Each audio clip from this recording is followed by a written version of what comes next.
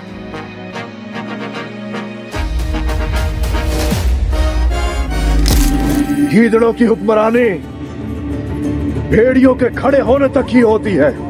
یا دولت پاشا یا خزم اللہ شاہ.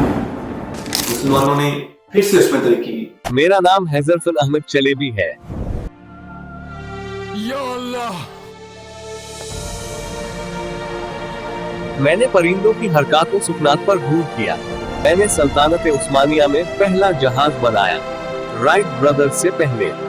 مگر سلطنت عثمانیہ کے خاتمے سے لے کر اب تک ہم مسلمان ایک مغلوب قوم بن چکے ہیں.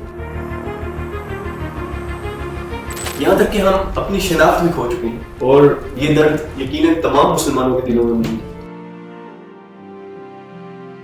اور انہی لوگوں میں سے بہت سے مسلمان سکولرز، لیڈرز اور تھنکرز پیدا ہوئے. کسی نے انفرادی طور پر تو کسی نے اجتماعی طور پر اپنے اپنے دور میں پھر سے مسلمانوں میں ایک نیا جذبہ اور ایک نئی طاقت پیدا کرنے کی ایک نئی کوشش کی، اور یورپ کے اس ظالمانہ سسٹم کو جڑ سے ختم کرنے کے لیے اپنی پوری زندگیاں وقف کر دی. اور انہی مسلمانوں میں سے 10 مسلمان ایسے پیدا ہوئے کہ جن کے دل میں یہ بات کسی خنجر کی طرح چبھ رہی تھی کہ ہم تو ایک خود مختار قوم تھے، ہمیں یہ غلامی کی زندگی کسی قیمت قبول نہیں. تمہاری موت یا پھر اطاعت یا شہادت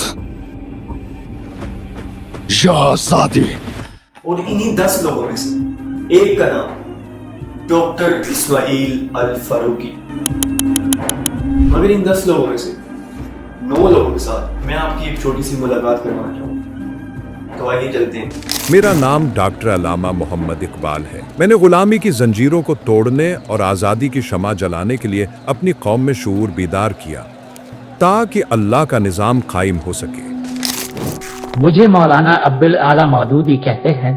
میں نے جماعت اسلامی بنائی اور جنوبی ایشیا اور اس سے آگے سیاسی اسلام کی تشکیل دیتے دیتے اپنے رنگ حقیقی سے جا ملا، اور میرا مقصد اللہ کا نظام پوری دنیا پر قائم کرنا تھا. میرا نام سید نرسی ہے. میں نے رسالہ نور لکھا اور مسلمانوں کی روح میں ایمان کی روشنی جگانے کی کوشش کرتا رہا. اور میں ڈاکٹر اسرار احمد ہوں. میں بھی مسلمانوں کو قرآن کے ذریعے اللہ کا نظام سمجھاتا رہا. میں نے قرآن کو بطور مکمل نظام زندگی عام مسلمانوں تک براہ راست پہنچانے اور سمجھانے میں ساری زندگی وقف کر دی. میں ڈاکٹر عافیہ صدیقی ہوں. میرا جرم صرف اللہ کے نظام اور اسلامی تعلیم کا شعور دینا تھا. آج بھی میں امریکی قید کی زنجیروں میں ہوں. میں حسن البنا ہوں، اخوان المسلمون کا بانی. میرا مشن بھی اللہ کا نظام قائم کرنا تھا، مگر مجھے بھرے مجمع میں شہید کر دیا گیا. اور میں ہوں سید قطب. قرآن کو سمجھ کر لوگوں میں نظام قائم کرنے کا شعور پیدا کرنا میرا جرم بن گیا. میں نے اپنی زندگی فلسطین کی آزادی کے لیے وقف کی اور حماس کی بنیاد رکھی. 2004 میں اسرائیلی فضائی حملے میں شہید ہوا، مگر میرا مشن آزادی ہے جو جاری رہے گا. میرا نام ڈاکٹر اسماعیل الفاروقی ہے. مجھے بھی شہید کر دیا گیا کیونکہ میں نے بھی قرآن کو سمجھ کر لوگوں میں نظام قائم کرنے اور سائنسدان بننے کا شعور پیدا کیا. Be a Muslim is to be a scientist, because you cannot be a Muslim if you do not fulfill the terms of the Khilafah. And the terms of the Khilafah are that you deal with nature, that you transform nature. Nature within you and nature in your in other human beings, and nature outside, the trees, the mountains, the rivers and everything. مگر wait, بظاہر تو سب ملک آزاد ہیں. مثلا اسلامی جمہوریہ پاکستان بھی ایک آزاد ملک ہے، اور باقی کے ملک اور قومیں بھی. تو آخر یہ کس قسم کی جنگ تھی اور کس قسم کی آزادی تھی کہ جس کے لیے ان لوگوں نے اپنی جانیں تک قربان کر دی؟ تو یہ زمین کی حدوں کی آزادی نہیں تھی، بلکہ یہ آزادی روح کی آزادی تھی. یہ جدوجہد تمام مسلم کنٹریز کو اسلامائزیشن میں کنورٹ کرنے کی طاقت رکھتی تھی کہ مغربی تہذیبوں کی مسلمانوں کے خلاف جنگ تو شروع ہو چکی ہے. آپ نے ٹیلی ویژن پہ بھی کئی مرتبہ اس طرح کے لیکچرز میں نے آپ کے سنے ہیں. تو اس وقت دنیا میں 56-57 اسلامی ممالک ہیں. کیا ضروری ہے کہ یہ سارے 56-57 ممالک اسی یونائٹڈ نیشنز کے ممبر رہیں؟ اپنی یونائٹڈ نیشن علیحدہ سے بنا کے ان کا مقابلہ کیا نہیں کر سکیں گے؟ پہلی بات تو آپ کے سوال میں بھی میں کہوں گا کہ آپ نے غلط لفظ استعمال کیا. یہ اسلامی ملک نہیں ہے, یہ مسلم ممالک ہیں. These are Muslim countries. None of them is Islamic. None of them. کوئی ملک دنیا میں سب اسلامی نہیں ہے. یہ جنگ تخت و تاج کے لیے نہیں بلکہ اللہ کے نظام کے لیے تھی, جہاں سچائی ظالم پر غالب آئے. اب صرف ظالموں کا خون بہایا جائے گا. کسی ظالم پر رحم کرنا مظلوموں کے ساتھ غداری ہے. عثمان! ڈاکٹر اسماعیل الفاروقی کا ماننا تھا کہ قومیں ہمیشہ سوچ سے آزاد ہوتی ہیں. اگر آپ کی سوچ سپیریئر ہے تو دنیا کی کوئی بھی طاقت آپ کو مغلوب نہیں کر سکتی. یہی وجہ تھی کہ ڈاکٹر اسماعیل الفاروقی سینہ تان کر اور سر چڑھ کر فلسطین کی حمایت کرتے ہوئے اور اسرائیل کو سر عام للکارتے ہوئے نظر آتے. اس لیے اس قتل کو ایک پلانٹ اساسینیشن سمجھا گیا. اینالسٹ کے مطابق ڈاکٹر اسماعیل کا آؤٹ اسپوکن پیلسٹینین سٹانس، ان کی اسرائیل پر تنقید اور مسلم انٹلیکچوئل ریوائول کا کام کچھ لوگوں کی برداشت سے باہر تھا. یہ صرف ایک کرمنل ایکٹ نہیں تھا بلکہ اس کا پیچھے سیاسی یا آئیڈیالوجیکل عناصر کا ہاتھ تھا. مگر اس رات کا نقصان محض ایک گھر کا نہیں تھا، یہ امت کا نقصان تھا، کیونکہ اس کے اندر ایک امت کا بہترین شخص مارا گیا صرف اور صرف اس وجہ سے کہ وہ حق پر تھا اور وہ ظالم کے خلاف کھڑا رہتا تھا. جیسے امام حسین نے کہا تھا، موت میں عزت ہے اور ظالم کے ساتھ جینے میں ذلت. برائی کے خاتمے کے لیے امام حسین نے اپنی جان دے دی تو ان کے ماننے والے بھی پیچھے نہیں ہٹیں گے کبھی. ہمارے محمد مصطفیٰ کے نواسے حضرت حسین رضی اللہ تعالیٰ عنہ شہادت کے مرتبے پر فائز ہو گئے، لیکن کسی باطل کے سامنے نہیں جھکے. اگر ہم بھی شہید ہو جائیں تو اس سے اچھا اور کیا ہو سکتا ہے. ڈاکٹر اسماعیل نے ہمیں سکھایا اصل قوت میزائلز یا آرمی میں نہیں، آئیڈیاز، سوچ اور علم میں ہوتی ہے. جب تک امت اپنا سوچنے کا نظام خود سے ہی نہیں بناتی، وہ سچی آزادی تک نہیں پہنچتی. تو ڈاکٹر اسماعیل الفاروقی نے آج سے کئی سال پہلے نہ صرف حالات کو سمجھا بلکہ حالات کو بدلنے کا راستہ بھی دکھایا، اور ہمیں بتایا کہ اس زوال کا حل فوجی طاقت میں نہیں بلکہ فکری میدان میں. لکھو تقدیر لکھنی ہے، لکھو تقدیر لکھنی ہے تمہیں اگلے زمانوں کی، تمہیں دینی ہے جا کے اب اذاں ایسے جہانوں کی جہاں سے آئے ہیں سب اور جدھر کو لوٹ جانا ہے. بیاں کرنی ہے تم نے داستاں ان آسمانوں کی. ڈاکٹر اسماعیل الفاروقی کا بنیادی نظریہ یہ تھا کہ آج کا اصل میدان علم یعنی کہ انٹلیکچوئل وارفیئر ہے. مغرب ہم پر اس لیے حاوی ہے کہ وہ اپنے خیالات اور اپنے نظام سے دنیا چلا رہا ہے. Glasses are going to be the next major computing platform. That we want to be a multi-planet species to extend consciousness beyond Earth. The work of over 5,000 physicists over 16 years and the machine is finally operational. مسئلہ یہ ہے کہ ہم اپنے افکار خود نہیں بناتے بلکہ غیر مسلموں کے نظریات اور ثقافت کو کاپی کرتے ہیں. ہمارے تعلیمی ادارے صرف ان کا نصاب اور طریقہ تعلیم کو بنیاد بنا کر چل رہے ہیں، اس لیے ہم صرف ان کی کتابیں پڑھتے ہیں اور ان کے خیالات کو حقیقت سمجھتے ہیں. فاروقی صاحب کے نزدیک مسلمانوں میں ایسے انسٹیٹیوٹس کی کمی ہے جو سوچ، نظریات اور تحقیق کا مرکز ہوں. فاروقی صاحب کا ماننا تھا کہ اگر آج بھی مسلمان اپنے تمام تعلیمی اداروں میں پھر سے قرآن پر ریسرچ کرنے لگے اور ان سب علوم biology, mathematics, chemistry, physics, astronomy, embryology پھر سے ان تمام علوم پر قرآن اور حدیث کی روشنی میں ریسرچ کی جائے تو ہم اپنا 700 سال پرانا اسلامک گولڈن ایج کا دور واپس پا سکتے ہیں۔ فاروقی صاحب نے صرف نظریہ ہی نہیں دیا بلکہ عملی اقدام بھی کیا۔ انہوں نے international institute of Islamic thought کی بنیاد رکھی۔ یہاں سیمینارز، کانفرنسز اور تحقیقی مقالوں کے ذریعے ان کا ویژن پھیلایا گیا۔ ان کی زندگی کا ہر دن مسلمانوں کے لیے وقت تھا، علم، دعوت، خدمت سے سرشار۔ لیکن آج ہمارے بیچ ڈاکٹر اسماعیل الفاروقی تو نہیں رہے، مگر آج بھی ان کے جیسے بہت سے لوگ ان کی اس عظیم کاوش کو آگے بڑھا رہے ہیں، اور انہی لوگوں میں سے ایک شخص کا نام ہے ساحل Udyam Hashmi. Know your role in Islam۔ اس وقت سب سے بڑا وقت یہ ہے کہ ہم لوگ پہچانیں، ایک ایک بچے کی موت جو ہے، شہادت جو ہے، اس میں اپنا اسلام مرتا ہوا دیکھیں۔ اس وقت مسلمان بچے پہ وقت آیا ہوا ہے، 70 سال سے آیا ہوا ہے، فلسطین کی بات کر رہا ہوں، پاکستان کی نہیں، کہ جو بار بار بلک بلک کے کہہ رہا ہے کہ اللہ کا نظام اسلام ایز اے سسٹم انسٹال نہ کیا تو ایک فلسطین کا ایک ایک بچہ، سوڈان کا، صومالیہ کا، یمن کا، انڈونیشیا کا، سب بچے کوئی نہ کوئی آ کے مار دے گا فاسفورس بم سے، اور ہر بندہ اپنی اپنی کھیل۔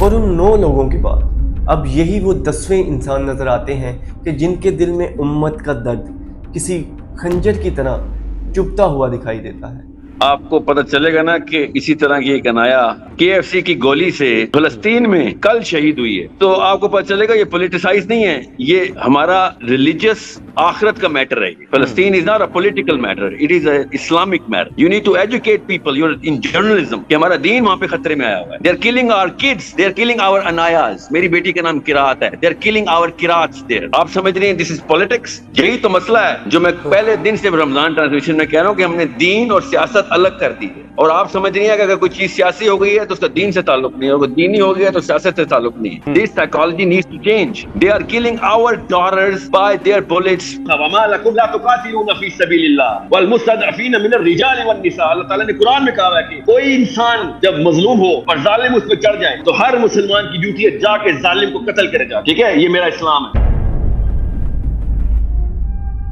اگر ان نعمتوں کا ٹھیک معنوں میں امی ہوتا تو اب تک آ گیا ہوتا، اگر کوئی کہیں ہوتا قلم تم کو اٹھانا ہے، مگر یہ سوچ لو ساحل بڑا خائن زمانہ ہے۔ جس طرح ڈاکٹر اسماعیل کا نظریہ تھا کہ ایک مسلمان ہونا اصل میں ایک سائنسدان ہونا ہے، بالکل اسی طرح ساحل ادیم بھی ایک نظریہ پیش کرتے ہوئے اکثر نظر آتے ہیں کہ ایک مسلمان دراصل پیدائشی ایسٹرونومر ہوتا ہے۔ To be a Muslim is to be a scientist, because you cannot be a Muslim if you do not fulfill the terms of the Khilafah.